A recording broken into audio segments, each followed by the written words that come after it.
ఇదిగో చూసారా, నిన్న మొన్న ఆ పాస్టర్ ఎవరో కొయ్యి పాస్టర్ అట, అన్ని అబద్ధాలు. ఫస్టే చెప్పాను మీకు, సెమినార్లో చెప్పాను అబద్ధాలు అతను చెప్పేవి అని. ఇటు పున్నమనాగు సినిమా అతను చూసి తీశారా?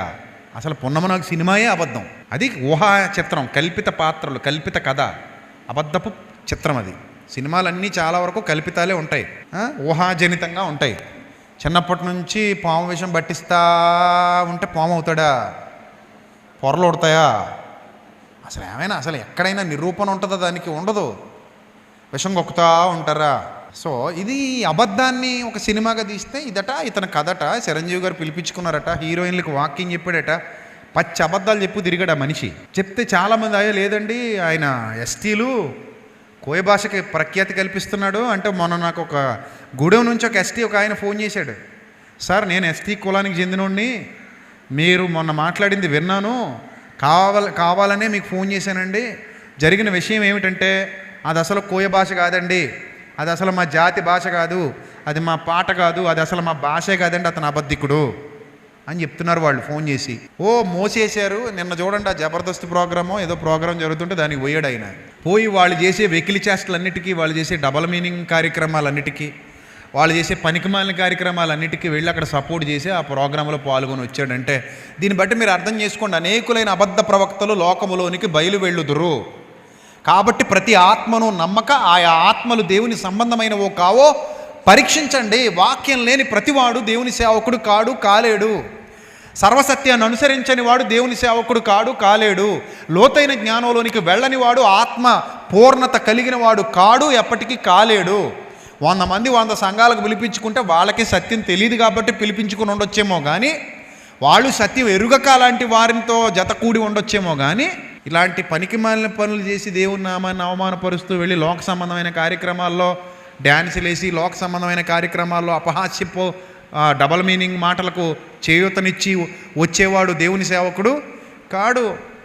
ఈ లోక సంబంధమైన పేరు ప్రఖ్యాతుల కోసం, లోక సంబంధమైన వాటి కోసం వెంపర్లాడేవాడు దేవుని సేవకుడు కాడు. కాబట్టి అదంతా ఒక ట్రాష్. అది కొంతమంది ఏదో కొంచెం షార్ట్ స్కిట్ లాంటివి చేస్తూ ఈ కొయ్యి అని పాడినప్పుడు ఇది మంచి పాటే అని పిల్లలతో చెప్పించడం, అది మంచి పాట. అది అర్థం ఏంటో తెలియదు, ఎవరికి తెలియదు, అందులో ఏముంది ఎవడ, అసలు కోయ భాషే కాదని చెప్తున్నారు గుడి నుంచి ఫోన్ చేసి చాలామంది విశ్వాసులు. మాకు ఉంటుందండి కానీ భాష, ఇది మా భాష కాదండి, ఈ భాష మా భాష కాదు అని చెప్తున్నారు వాళ్ళు. కానీ జనం, లోకం ఎంత మాయలో ఉంది, ఎంత అజ్ఞానంలో ఉందో మీరు ఆలోచన చేయొచ్చు. తీసుకెళ్ళి దేవుని నామాన్ని లోకపు వేదికల మీద అవమానపరచడం అనమాట, అపహాస్యం చేయడం అనమాట.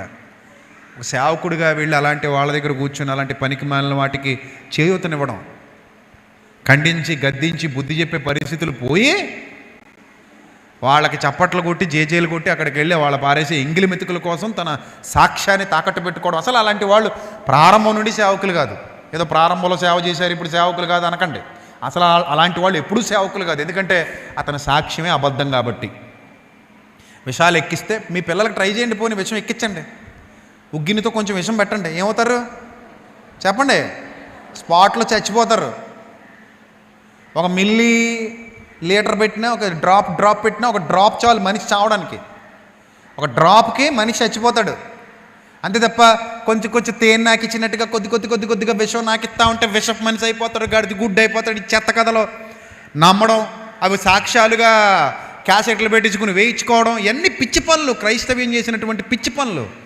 ఇంకా ఇలాంటి వాళ్ళు చాలామంది ఉన్నారు, ఈ దొంగ సాక్ష్యాలు చెప్పి తిరిగేవాళ్ళు. నేను పలానా మాంత్రికున్నాను ఒకడు వస్తాడు, నన్ను ఒళ్ళంతా ముక్కల కింద నరికేశాడు మా ఆయన ఒక ఆవిడ వస్తుంది. వీళ్ళందరూ కామెడీ పీసులు అయిపోయి క్రైస్తవ్యాన్ని ప్రజల మధ్యలో నవ్వుల పాలు చేస్తున్నారు, అవమానాల పాలు చేస్తున్నారు దేవుని వాక్యాన్ని, దేవుని నామాన్ని. కాబట్టి మిమ్మును బట్టియే కదా నా నామం అన్యుల మధ్యలో ఏమవుతోంది? దూషింపబడుతోంది. కాబట్టి ప్రియమైన దేవుని సంగమ, దేవుని చిత్తాన్ని తెలుసుకున్నప్పుడు ఆ చిత్తానికి లోబడు, దానికి స్టిక్ అయిపో, దాని ప్రకారంగా జీవించి. అంతేగాని అస్సలు మారు మాట వద్దు, వెనక్కి తిరిగి చూడడం వద్దు. ఆయన ఎలా చెబితే అలా ఆయన మార్గాల్లో నడిస్తేనే నీకు దీవెన, ఆయన మార్గాల్లో నడిస్తేనే నీకు ఆశీర్వాదం. కడవరి దినాల్లో చాలా భయంకరమైన పరిస్థితులు ఉంటాయి, చాలా జాగ్రత్త. ఏ గాలికి పడితే ఆ గాలికి కొట్టుకుపోకండి. ఎవడో ఏదో చెప్పాడు ఆ గాలికి కొట్టుకుపోతాం అనే భయంకరమైన పరిస్థితి మన విశ్వాస జీవితాల్లో రాకూడదు. అన్నీ అబ్జర్వ్ చేయండి, అన్నీ చూడండి. నీతి గల మార్గం ఏది, మేలైన మార్గం ఏది, సత్యం ఏదని వెతికి దాన్ని గట్టిగా పట్టుకోండి, దానిలో స్థిరంగా నిలబడండి. లేదా నష్టాన్ని కొని తెచ్చుకుంటాం. కాబట్టి ఈ జ్ఞాన వివేకములు గలవారే మీరు జాగ్రత్తగా ముందుకు కదలాలని మరొకసారి మీ అందరికీ ప్రేమపూర్వకంగా హితవు పలుకుతున్నాం.